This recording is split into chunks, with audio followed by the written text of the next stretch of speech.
तो वही ट्रेड मामलात है सारे इसी तरह। यहाँ रख दो। तो उसका मतलब ये is that N evolution society? और शायद रूही को भेज दीजिएगा, बता दीजिएगा कि चाय लग गई है। ये सोसाइटी आ गई। भाई वो जुबैदा बेगम समरीन नजर नहीं आ रही है, मसरूफ है कहीं क्या? बड़े भैया शाम में उसकी रिकॉर्डिंग होती है, इसलिए दोपहर से ही चली जाती है। भाई हम तो इसलिए कह रहे थे कि किसी दिन उनके हाथ का बना हुआ भी हमें कुछ खिला दे। नहीं बड़े भैया, समरीन का खाना खाने के लिए आपको फ्रेंच, इटालियन और जर्मन सीखनी पड़ेगी, क्योंकि वो खाना हम जैसे देशियों के लिए नहीं बनाती। नहीं। मजाल है कभी आपने अपनी बेटी की हौसला अफजाई की हो। राह चलते लोगों की तो तारीफें करते आपका मुंह नहीं थकता, और बेटी के हक में कभी दो बोल नहीं बोल सकते आप। जुबैदा बेगम, ये महज तारीफ है, क्योंकि देसी खाना बनाना हर एक के बस की बात नहीं है। वाह भाभी जान वाह, कभी हमारे कहिए का भी ऐसे ही मान रख लिया करें, जैसे आप अपने देवर जी के सामने ढाल बनकर खड़ी हो जाती हैं। जुबैदा बेगम, आप हमें अपने भाई से ज्यादा अजीज हैं। भाई ये मौसूफ बातें तो बना सकते हैं, लेकिन आप जैसे निहारी नहीं बना सकते।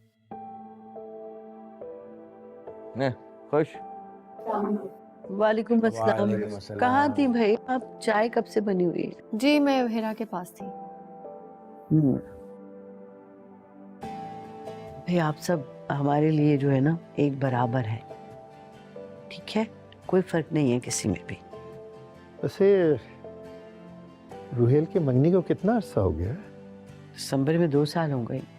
आपको अचानक रोहेल की शादी मंगनी क्यों याद आ गई?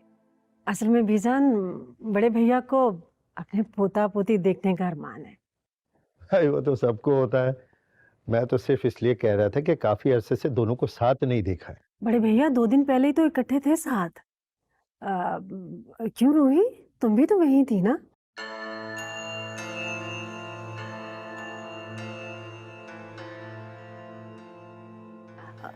लग रहा था जैसे दोनों में कोई झगड़ा हुआ है। बताओ रूही, क्या हुआ था? रूहेल मनाने में गया था ना, वो वापस नहीं आई थी, तुम्हें तो पता है ना? मुझे नहीं पता, मैं तो उठ गई थी वहां से। क्या क्या हुआ था? कुछ नहीं हुआ था बीजान, सब ठीक है। भाभी जान, हो जाती है तकरार आपस में, किसी और की वजह से भी हो सकती है। मैं चलती हूँ हेरा के पास, थोड़ी देर में चाय पी लूंगी। अगर उन दोनों के दरमियान कुछ हुआ भी था तो क्या जरूरी है कि इस बीच चौराहे बैठ करके आप उसका जिक्र करें? ये बीच चौराहा है? पता नहीं मैंने ऐसा क्या कह दिया जो इतनी आग लग गई है। मुझे तो लगता है इस घर में मुझे अंधा बनकर रहना पड़ेगा। जुबैदा बेगम, आप भी खामोश हो जाइए। हम आपको एक बात बता दें भाभी जान, हम जानते हैं हमारी एक ही कमजोरी है कि हम आपके खानदान से नहीं है, इसलिए जब भी दिल चाहता है 2 कौड़ी का करके रख देते। आप नाराज ना हो, रिलैक्स करें, चाय बनाइए। चाय।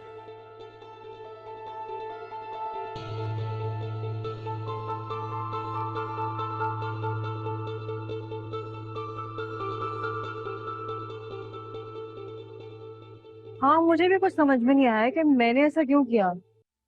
Now I know. सोहेल, मुझे तुम्हारा रूही के साथ इतना क्लोज खड़े होना बिल्कुल नहीं अच्छा लगा। I'm telling you। गॉड से गमशा, क्या हो गया? तुम अपने आप को रूही से कंपेयर कर रही हो यार। अरे अच्छा नहीं लगा तो नहीं लगा, इट्स वेरी कॉमन, जेलसी हो जाती है। अच्छा लिसन, अगर मैं किसी लड़के के साथ क्लोज खड़ी होंगी तो मैं बुरा लगेगा ना? अच्छा okay, I am sorry, it's just that कि इसे हमारी मदद की जरूरत है, और इससे बेहतर क्या होगा कि उसका शौहर आ जाए और वो वापस चली जाए।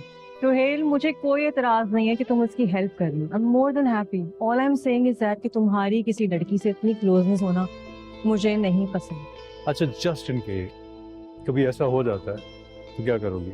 छोड़ दोगी मुझे? हाँ।